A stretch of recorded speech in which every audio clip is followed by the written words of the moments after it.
This is the story of how I brainwashed myself to 12% body fat and how you can do the same. It all started when I discovered a Japanese philosophy called misogi. And the idea is simple. Once a year, you do something so hard, so uncomfortable that it completely resets your perspective of what's possible. Something that forces you to confront your limits and rebuild your mental software. Because when you strip away all the fitness talk, the calories, the workouts, and the macros, what actually separates the guys who get to 12% body fat from the ones who don't is what's going on in between their ears. Think about it.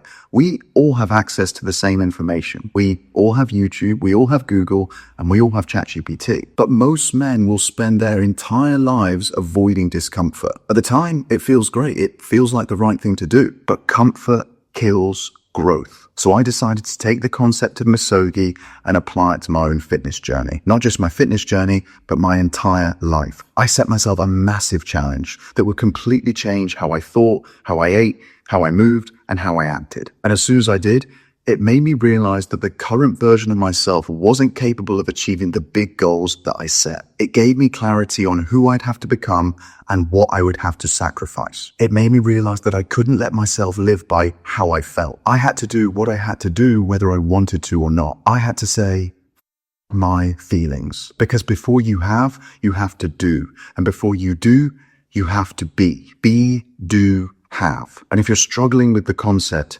think about it like this. Proximity is power. You and I are products of our environment. If you're spending your time around losers, around other guys who don't have big goals, you will fall to their level. Whereas if you consciously, mindfully, and proactively change your environment, whether that's your physical environment, your social environment, or your digital environment, and start hanging around people who are trying to achieve big things, who have that winner's mentality, who are on a mission, who have a clear purpose, you will raise yourself up to their level. And anybody can do this these days through the power of social media. Social media gets a very bad rap these days. And listen, I am not the biggest fan. However, it can also be an incredible, powerful tool if you know how to leverage it. So the first thing I did, and the first thing I want you to do right now, is to go through your Instagram, is to go through your YouTube and any other platforms that you're using and mass unfollow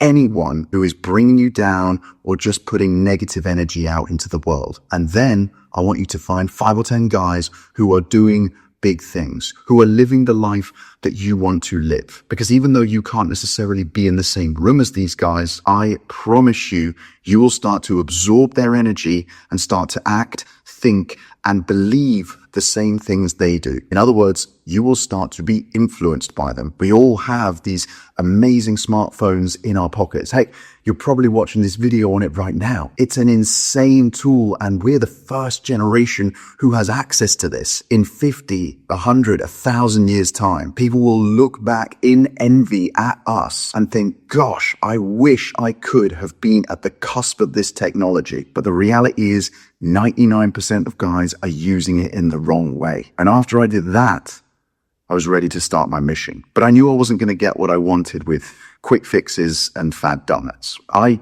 didn't want short-term results. I wanted something sustainable, something I could live and breathe day in, day out for years to come. And this has become a philosophy that I now preach to my clients. I call it the 5-year rule. If you're thinking about making a big change in your life today, just consider whether this is something that you're going to still be doing 5 years from now. And if you're not, don't do it. Because as soon as you create restriction, your brain is trying to find a way to validate the excuse to go back to the old habit. By thinking in 5-year increments, you are automatically resetting your expectation. You are thinking bigger picture and longer term. But at the same time, what you're also doing is creating a healthier lifestyle. And that is exactly what I help the guys on my elite coaching program to do. So if you want to find out exactly how that works, why it works so well, and check out all the testimonials, the reviews, and the transformations that I've helped the guys get, feel free to go ahead and click the link in the top link of the description. Because I and the guys that I work with, We don't just want things that are going to improve our physique. We're doing things that give us the aura of a man who is oozing confidence. The type of man who turns heads, commands respect, and people look to for leadership. So instead of downloading the latest workout app, jumping on the latest diet trend, or buying all the supplements that I could find on Google, I grabbed a piece of paper, drew a line down the middle, and wrote non-negotiables at the top. Because I realized what I was really trying to create was a new lifestyle. And any lifestyle, yours or mine, is made up of habits, both good habits and bad habits. So on one side of the piece of paper, I wrote out all the bad habits that I was going to cut out. And on the other, the good habits that I was going to bring in. And it was those habits combined with my misogi that enabled me to brainwash myself to get to 12% body fat. And I'm going to take you through them all one by one now. We're going to start with the bad habits that I cut out, because that's the boring bit that no one wants to do. But you have to make room for the good habits by getting rid of the bad. Now, when it comes to habits, we're always looking for points of leverage. What's the one action that's going to have the most downstream benefits? And for me, the start point was easy: my phone. I was very guilty of staying up later than I needed to, doom scrolling. And I kept finding myself making the excuse that I didn't have time. And then one day, I went on the settings of my phone to see how long I was actually spending on social media each day. And I was shocked to find that it was 4, if not 5 hours. Then when I started researching deeper into this, I found that the average guy is spending anything from 2 to 3 hours per day just doom scrolling on social media. Now, 2 to 3 hours on its own doesn't sound like a whole lot, but when you add it up over the course of a year or 10 years, it's 700 hours a year and 7,000 hours every decade. Now, I know you're doing the math in your head, and it's probably blowing your mind, because you can realize just how much time you actually have and what you could be doing with it. Not only was I wasting my time doom scrolling social media, but nothing, and I really do mean nothing, destroys your sleep, your focus, and even your testosterone faster than blue light and endless dopamine hits. So what I started doing was putting my phone on aeroplane mode at 9 p.m. As a result, my £1,000 iPhone was now basically just an expensive alarm clock. And at first, this was very uncomfortable, but two things started happening. One, I started falling asleep faster because I had nothing to do. And two, I started sleeping a lot deeper. I wasn't getting that blue light. I wasn't getting that dopamine. And through deeper sleep, I was waking up better rested and with more drive. And drive is what gives you the discipline to do the hard things that you don't want to do. And when you stack those wins, particularly early in the morning, that is when you really start to change your life. So that was number one. Number two is that I stopped skipping breakfast. I, just like you, had watched all the YouTube videos going, and I had been led down this garden path to believe that intermittent fasting was the only solution. Then someone explained to me that we're all intermittent fasting because none of us are eating while we're asleep. The reality is, shifting your eating window from 8 a.m. to midday doesn't really change much. It certainly doesn't have the outstretched and outlandish claims that a lot of people say on insulin. I thought that skipping meals would help me to burn the fat faster. I thought that aggressive calorie deficits would help me to lose the weight, but all it did was tank my energy. It wrecked my workouts, and then it led me down the path of having more late night binges. You want to see your food as fuel. So you want to prioritize protein and fiber first thing in the morning. And if you couple that with a big glass of water filled with electrolytes, you're going to stabilize your blood sugar levels. You're going to stave off any mid-morning cravings, and you're going to give yourself the energy that your brain and your body needs to get up and move. And then the third bad habit that I knew had to go, and again, this comes back to points of leverage, was getting rid of my weekly drinking habit at the weekends. Because what starts as a few beers here or there, or the odd night out, quickly puts you into this pattern where you're only really having 1 or 2 good days every single week. Normally Wednesday and Thursday, and then you hit reset and you go again the next weekend. So you can be doing absolutely everything right 3 or 4 days a week, really white knuckling it and running the red line on life. But if you're then escaping at the weekend, that is going to completely sabotage and destroy all the progress that you've made. It's like pressing pause on your progress. In fact, it's often worse than that. It's like taking one step forward and two steps back. And then you fall into the belief system that you just don't have the genetics, that it's not meant for you. So now what I do with alcohol is I look at it in seasons. I will essentially earn my beers. And I got this philosophy from a New Zealand rugby player called Dan Carter, I want to say his name is. I heard him speak about this on a podcast. Rugby, if you don't know, has a huge drinking culture, but he was absolutely determined not just to be the best player in the world, but to lead New Zealand to World Cup glory. So his idea was that I'm going to go out and I'm going to have my beers, but I'm going to make sure I earn them. And I do the exact same thing. But the way I approach it is I will not drink for 3, maybe even 6 months. But then when I do drink, you best believe I'm going to be the life and soul of the party. And the effect that cutting out alcohol has, even just for a month, you won't just feel 2 times or 10 times better. It compounds every single day. So after 1 month, you will literally feel 30 times better. Again, we're always looking for the biggest points of leverage. And then the next 2 bad habits that I got rid of were all to do with how I was eating. Because when I really looked at it under the microscope, I realized that I was eating like a kid, grabbing quick snacks when I could, finishing leftovers, living off of sodas. It was no surprise that I didn't have the body of a man when I was eating like a 12-year-old. And as soon as I came to that realization, I knew exactly what I needed to change. You don't need a complicated or restrictive diet. You don't need a boring meal plan. You just need to live by the 80-20 rule, where 80% of your time you're getting whole, nutrient-dense, single ingredient, real foods, whether that's animal protein sources like steak or chicken, eggs, milk or fish, or starchy complex carbs like rice and potato, and plenty of fruit and veg. I am not advocating for carnivore or vegan. I believe that we as humans should be omnivorous. But the other thing I stopped doing was rewarding myself with cheat meals when I felt like I'd earned it. This whole notion of if it fits your macros, which was very popular 5-10 years ago, works in principle. The idea that as long as you're in a calorie deficit, you will burn body fat, which is absolutely true. But if you're living for that one cheat meal that you can have every single week, and the rest of the time you are crying yourself to sleep, then in my opinion, that isn't any way to live, particularly if you have big goals. Because remember about the 5-year rule. We're trying to create a new lifestyle, something that's simple,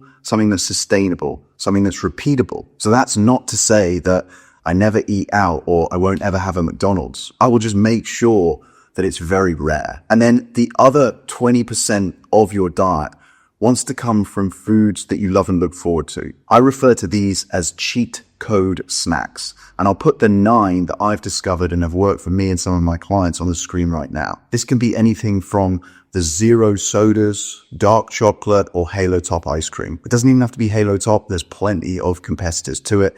But Halo Top is the one that I had half a tub of every single day when I lost 50 pounds in just 4 months. And even that concept blew my mind at the time. The fact that I was having ice cream every day and losing fat for fun. And then another one which I've actually just thought of, which I should have told you about when I was talking about the phone earlier, is that when I was putting my phone on airplane mode when I was going to sleep, the other thing I would do is start plugging it in further away from my bed. This forced me to get up and get out of bed to turn the alarm off in the morning. And because of that, I wasn't hitting the snooze button 2 or 3 times. Suddenly, not only did I buy back an extra 30 or 45 minutes every single morning, but I wasn't waking up groggy and unmotivated with a ton of brain fog. And then I stopped overcomplicating my training. I have found myself caught in that cycle, which I know a lot of guys are, where I was constantly watching these YouTube videos and chopping and changing how I was working out. One day I was doing HIIT, the next I was trying CrossFit, then I was doing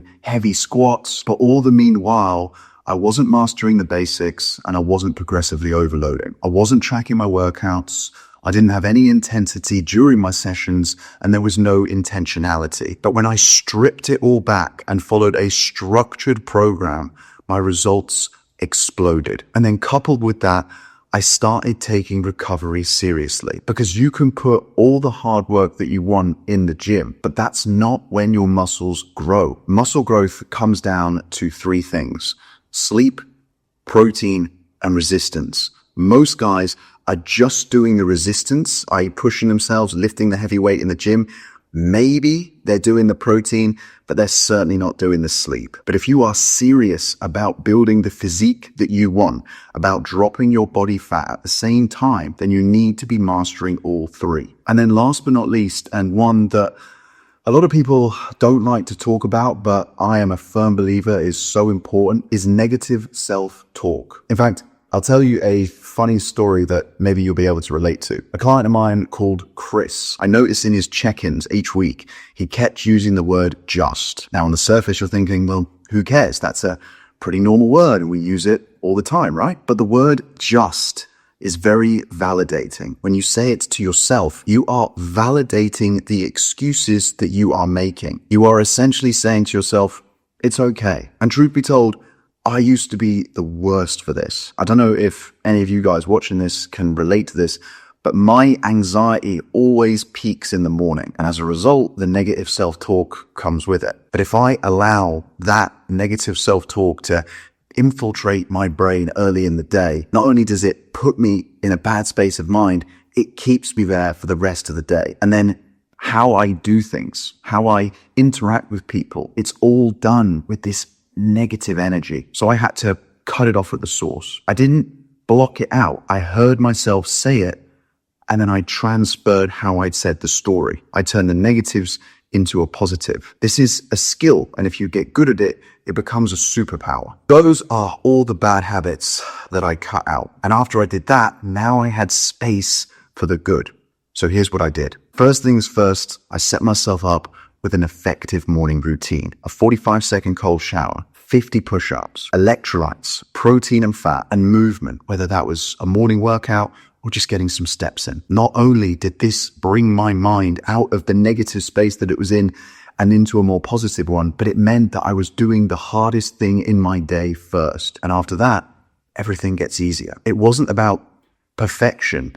It was about proving to myself every day that I was in control. And a great way to do this, which I've already inferred, is to keep your phone on airplane mode. So I wasn't taking it off airplane mode as soon as I woke up. I'd actually keep it on for the first 30 minutes of the day. That meant there were no notifications bombarded at me. There was no scrolling, and there was just no noise. The world now doesn't get access to me until I've earned it. And then when it came to my movement, I was getting a non-negotiable 10,000 steps in every single day. People hear the arbitrary 10,000 steps number, and it can be very intimidating. And I'm not surprised, because when you delve into the research, you realize that most guys, the average guy, is only doing about 4,500 steps a day. So to tell them that they need to do more than double that can be pretty intimidating. But there's two things I would say on this. Number one is that you don't have to do all those steps in one go. It's not like a workout. The chances are you're already doing about 2,000 steps a day subconsciously, whether that's commuting to work or just moving around the house. So what you're looking at really is 8,000 active steps. And being the loser that I am, I can tell you that it takes about 60 seconds to do 100 steps, which means that it's going to take you about 80 to do 8,000. Now, you can split this up into several walks. Personally, what I like to do every single day is have a decompression walk at the end of my day to kind of separate work from my wind down routine. So I'll get outside, I'll get into nature, I'll try and get some sunlight.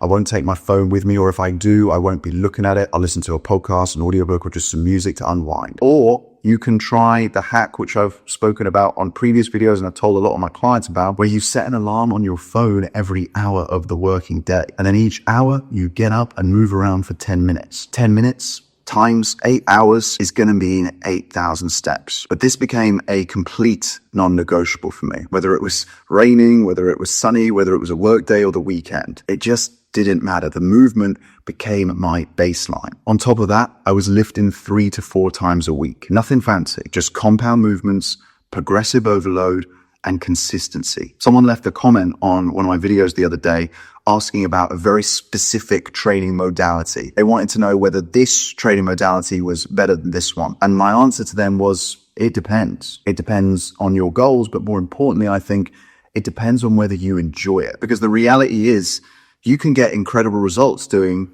CrossFit, high rocks, HIIT, lifting weights. It doesn't really matter. The people who get the top 1% results, they get them because they fall in love with the process. So don't let anyone tell you that you have to do a specific thing. The reality is there is no one perfect training method. As long as you are progressively overloading, tracking your workouts and being consistent, that is what's going to get you the progress. But what makes getting the progress easy is enjoying it. And then when it came to my nutrition, I brought in 2 non-negotiable habits. Number 1 was to make sure that I was drinking 4 liters of water a day. My hydration stopped becoming some optional extra, because the reality is your energy, your mood, and your recovery are all going to drastically improve when you put some focus into this. And the simple tactical solution that you can implement today is to make sure that you've always got a water bottle in front of you. Even